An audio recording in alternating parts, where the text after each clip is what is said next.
Quiero hacerles una presentación muy corta, pero que ustedes van a lograr entender mejor de por qué estamos acá, y me he querido hacer acompañar con todos los directores de los distintos programas para que entendamos que este es un problema de país, es un problema que tenemos que enfrentarlos todos y ser responsables en los compromisos que como país adquirimos.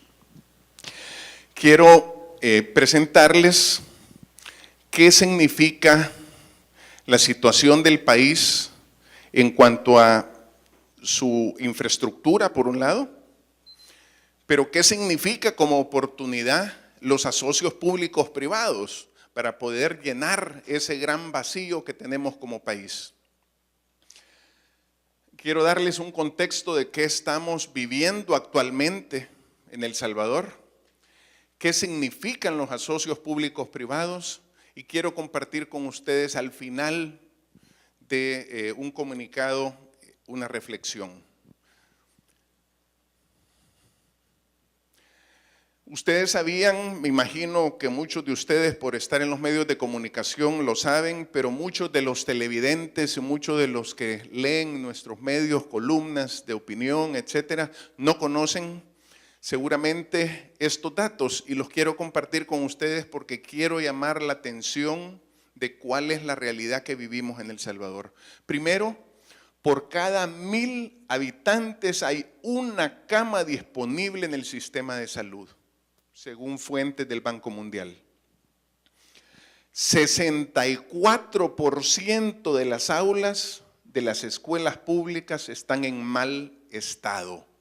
Ahí van nuestros hijos, ahí van nuestros nietos, pero esas son las condiciones en las que viven ellos y estudian. El 70% de los pobres no tienen servicios de agua potable. Eso significa enfermedades innecesarias. Eso significa no tener acceso a un servicio básico que está en la Constitución de del país. Y lo determina como tal. Miren esto, la franja costero marina del país necesita $185 millones para el manejo de las aguas residuales. También, por ser este un tema de tanta importancia en el país, el transporte público es foco de inseguridad para el 80% de la población. La mayor parte de la población del país usa el transporte público. Imagínense ustedes las condiciones en las que estas personas, que son salvadoreños iguales que todos nosotros, estamos viviendo. Por último, quisiera, en cuanto a esta parte, decirles que esto se debe a que hay muy poca inversión pública en mejorar estos servicios, y eso lo que causa es que se reducen las oportunidades de empleo porque no se están generando obras de infraestructura que son generadoras de empleo masivo, pero también el país va perdiendo su competitividad.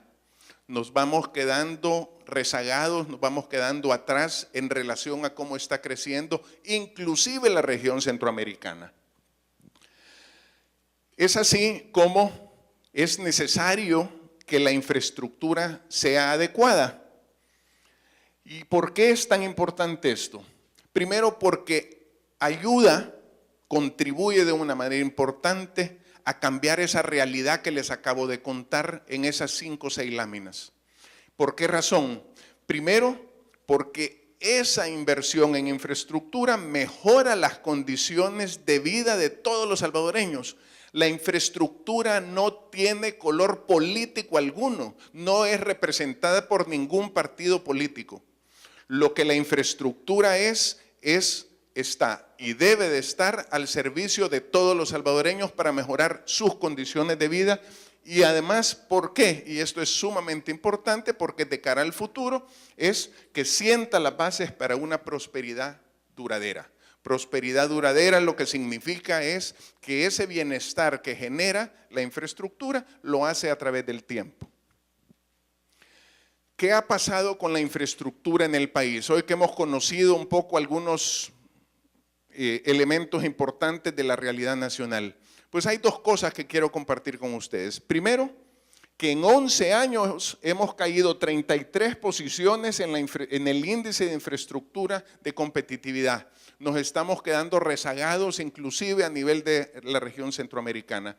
Y por otro lado, la inversión pública ha ido desmejorando. Eso creo que lo hemos vivido todos de alguna u otra manera, porque sentimos que el tiempo pasa, la infraestructura, como es natural en cualquier lugar del mundo, se va deteriorando en la medida que no se le va dando mantenimiento, se está mejorando la infraestructura y pareciera ser que todo indica a que la inversión en la misma es cada año menor, porque muchos de los recursos que son limitados dentro del presupuesto nacional están yendo más a gasto corriente, que es pago de salarios, y no necesariamente a resolver el problema que acabamos de conocer.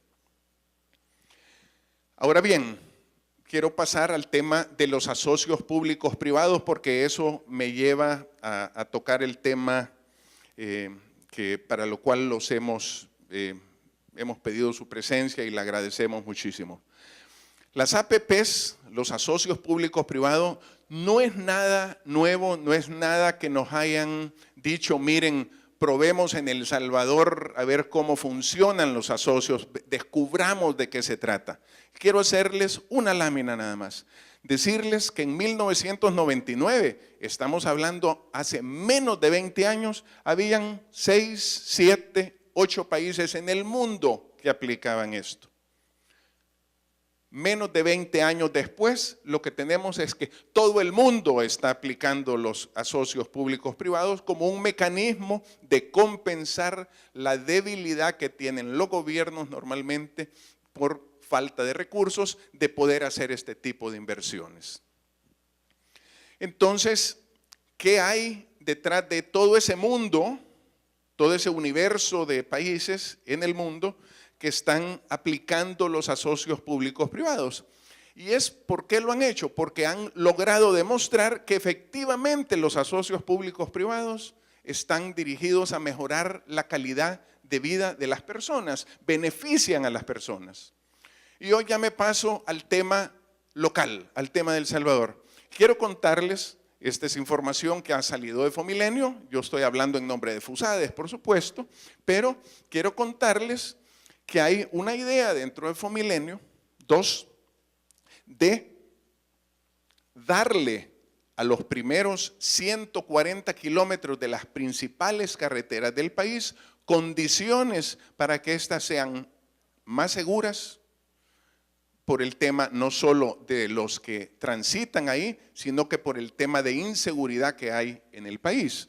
Y efectivamente aquí estamos hablando de que en esos 140 kilómetros que rodean el Gran San Salvador, algunas de ellas, esta es la carretera que va hacia el aeropuerto de Comalapa, y luego las nuevas carreteras que está construyendo Fomilenio, perdón, esta es la que va a La Libertad, esta es la que va a Comalapa, y luego la carretera que está construyendo hasta Zacatecoluca, Fomilenio 2. Entonces, la idea es que estas carreteras sean carreteras del primer mundo, que sean carreteras en las cuales nos sintamos orgullosos como salvadoreños de poder transitar por carreteras seguras, eficientes, que nos permiten llegar a nuestro destino, a nuestra casa, visitar a nuestros hijos de manera segura. Entonces, lo que queremos destacar con esto es que, y aquí entro al tema que nos lleva acá, es que lo que está en juego, y este es el corazón y esta es la última lámina que les voy a presentar, lo que está en juego acá es que nosotros como país nos comprometimos a favorecer este tipo de asocios, este tipo de inversiones, porque veíamos el valor que traía para el país. Lo que ha sucedido es que como buenos salvadoreños, y lo digo entre comillas, Estamos dejando las cosas para que nos vengan a presionar o se nos venga a presionar hasta el último día donde ya el tiempo se nos termina y estas cosas se ponen en riesgo. Y esa es la razón por la cual estamos acá. Pero lo importante de esto es que si nosotros no se aprueba la reforma al artículo 26 de la Ley de Caminos y Carreteras Vecinales, lo que sucede es que el componente de asocios públicos privados que está contemplado en los fondos de la donación de la Corporación del Reto del Milenio, MCC, pone en riesgo no solo la carretera y la videovigilancia y la iluminación de estos 140 kilómetros, está poniendo en riesgo el componente de los asocios públicos privados que incluye otros proyectos más allá que eso. Y como ustedes verán acá, son todos proyectos legítimamente prioritarios para el país, que de otra manera el gobierno no tendría jamás los recursos para poderlos implementar. Y estoy hablando de proyectos de mejorar el saneamiento de aguas residuales del Gran San Salvador, que ustedes saben lo que eso contamina actualmente. Estamos hablando de la construcción de un sistema de transporte moderno que tanta falta le hace al país y que favorecería a las personas más necesitadas porque son las que no tienen acceso a comprar un vehículo. Pero también estamos hablando de un par de corredores más del anillo periférico que se ha quedado a medio camino, que se construyó hace 15, 20 años la primera etapa y no ha evolucionado más, y tan necesario es por todos los congestionamientos que todos vivimos todos los días en este país. Pero también habla de recintos fronterizos, 4 de ellos, para mejorar la circulación y tránsito de mercadería y de personas, construcción de un nuevo centro de gobierno, renovación y edificación de centros escolares y la construcción y equipamiento de centros hospitalarios. Ustedes se podrán imaginar lo que significa si logramos hacer todo esto y abrimos la puerta, que de eso se trata este componente, abrir la puerta a que los asocios se puedan dar y se pueda potencialmente generar una inversión de más de 1.500 millones de dólares. Esa, por poner una referencia, es una inversión superior a cualquier inversión que se haya podido hacer en la historia de este país. Ojalá no dejemos pasar la oportunidad. Y quiero terminar con una frase que es más un sueño como salvadoreño y la quiero compartir con ustedes, y es que dice así: debemos poder construir juntos una visión compartida de hacia dónde queremos ir y trabajar unidos para alcanzarla. Esto significa muchas cosas, pero creo que una forma de demostrar que esto lo podemos lograr es si logramos que estas reformas y estos compromisos que hemos adquirido como país con cooperantes que quieren ayudarle a este país a salir adelante, lo podamos lograr. Muchas gracias. Desde el 2015, los gobiernos de El Salvador y Estados Unidos, por medio de la Corporación del Reto del Milenio, Fumilenio 2 en este caso, suscribieron un convenio de cooperación cuyo objetivo es el de mejorar el clima de inversiones en El Salvador para el crecimiento económico y la reducción de pobreza. Este es el enfoque que normalmente estos programas de ayuda tienen alrededor del mundo. Dicho convenio fue aprobado con el consenso de todos los partidos políticos. Aquí no nos estamos inventando absolutamente nada, que no se haya habido un compromiso desde el origen. En la Asamblea Legislativa, ¿verdad? Esto sucede en la administración anterior, y en el mismo quedó establecido que el país tomaría todas las medidas necesarias para cumplir el objetivo del programa y los objetivos de los proyectos durante la vigencia del convenio. Desde 2013, El Salvador cuenta con una ley de asocios público-privados que vino a marcar un hito para el país y fue visto como un paso favorable, ya que permite financiar y operar proyectos de infraestructura que mejoren la calidad de los servicios que brinda el Estado. A la fecha, 5 años después, aún no se cuenta con ningún proyecto de esta naturaleza. En el marco de Fomilenio 2, El Salvador adquirió el compromiso de llevar a cabo proyectos de asocios públicos-privados, como el de iluminación y videovigilancia en 140 kilómetros de las principales carreteras del país, a fin de brindar mayores niveles de seguridad a peatones y conductores. En este sentido, se comprometió a hacer reformas al artículo 26 de la Ley de Carreteras y Caminos Vecinales para poder concretar dicho proyecto, cuya fecha límite fue el 30 de abril del 2018. En la actualidad, El Salvador está en riesgo de perder la oportunidad de concretar el primer proyecto de asocios público-privado, ya que se incumplió el tiempo establecido al no haber existido la voluntad política necesaria para hacer la reforma. No obstante, las múltiples gestiones realizadas por Fomilenio 2 y los compromisos adquiridos por todos los partidos políticos al firmar el convenio de cooperación.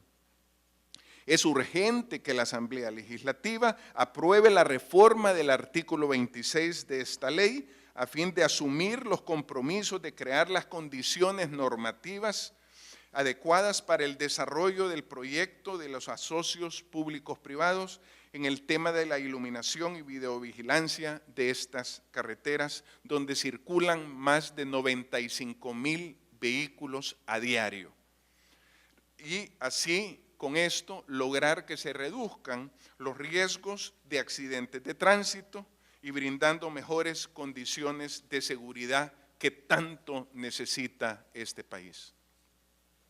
De no aprobarse esta reforma, serán cancelados los fondos bajo el convenio de cooperación para fomentar este tipo de proyectos y se cerraría la oportunidad de hacer futuras inversiones que suman 1.550 millones de dólares y que se concentran en los temas que ya dijimos anteriormente y que tienen que ver con las aguas residuales del Gran San Salvador, un sistema moderno de transporte público, completar tramos del anillo periférico, mejoras en los puestos fronterizos, mejoras en centros escolares, en centros hospitalarios, etcétera, etcétera.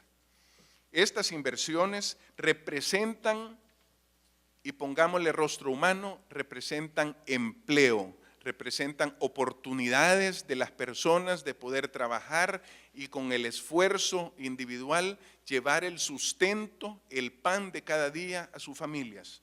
Generación también de oportunidades para mejorar la calidad de vida de los usuarios y de esta infraestructura y lograr así un país más competitivo.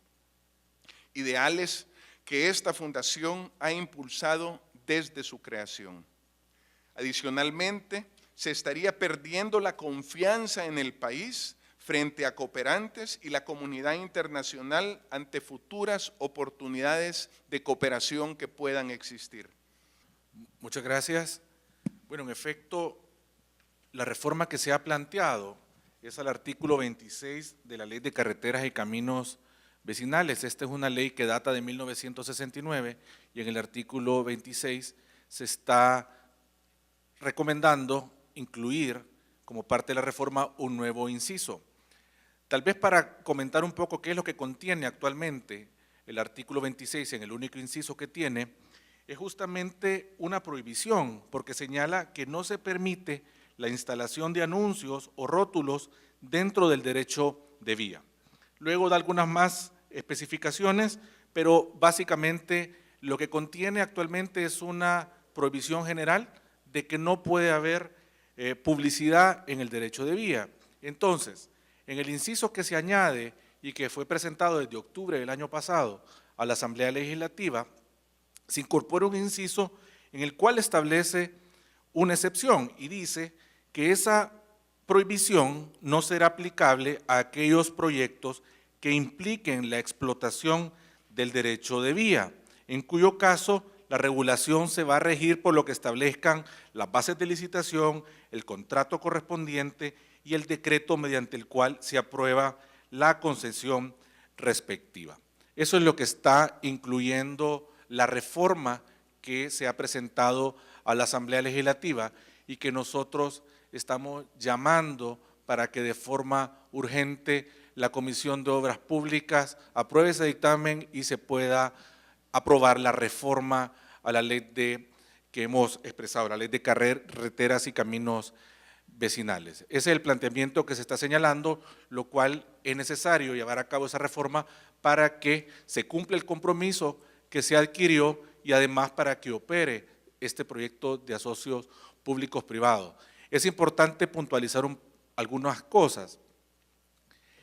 La competencia de la regulación de las carreteras del país le corresponde al gobierno central a través del Ministerio de Obras Públicas.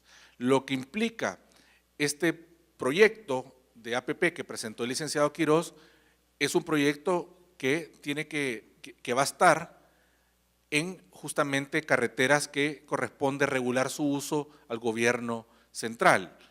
Es una reforma que nosotros hemos señalado que es claramente constitucional, es una reforma que no violenta bajo ningún concepto la autonomía municipal, porque al Estado central le corresponde regular el uso de los derechos sobre los bienes nacionales de uso público como son las carreteras.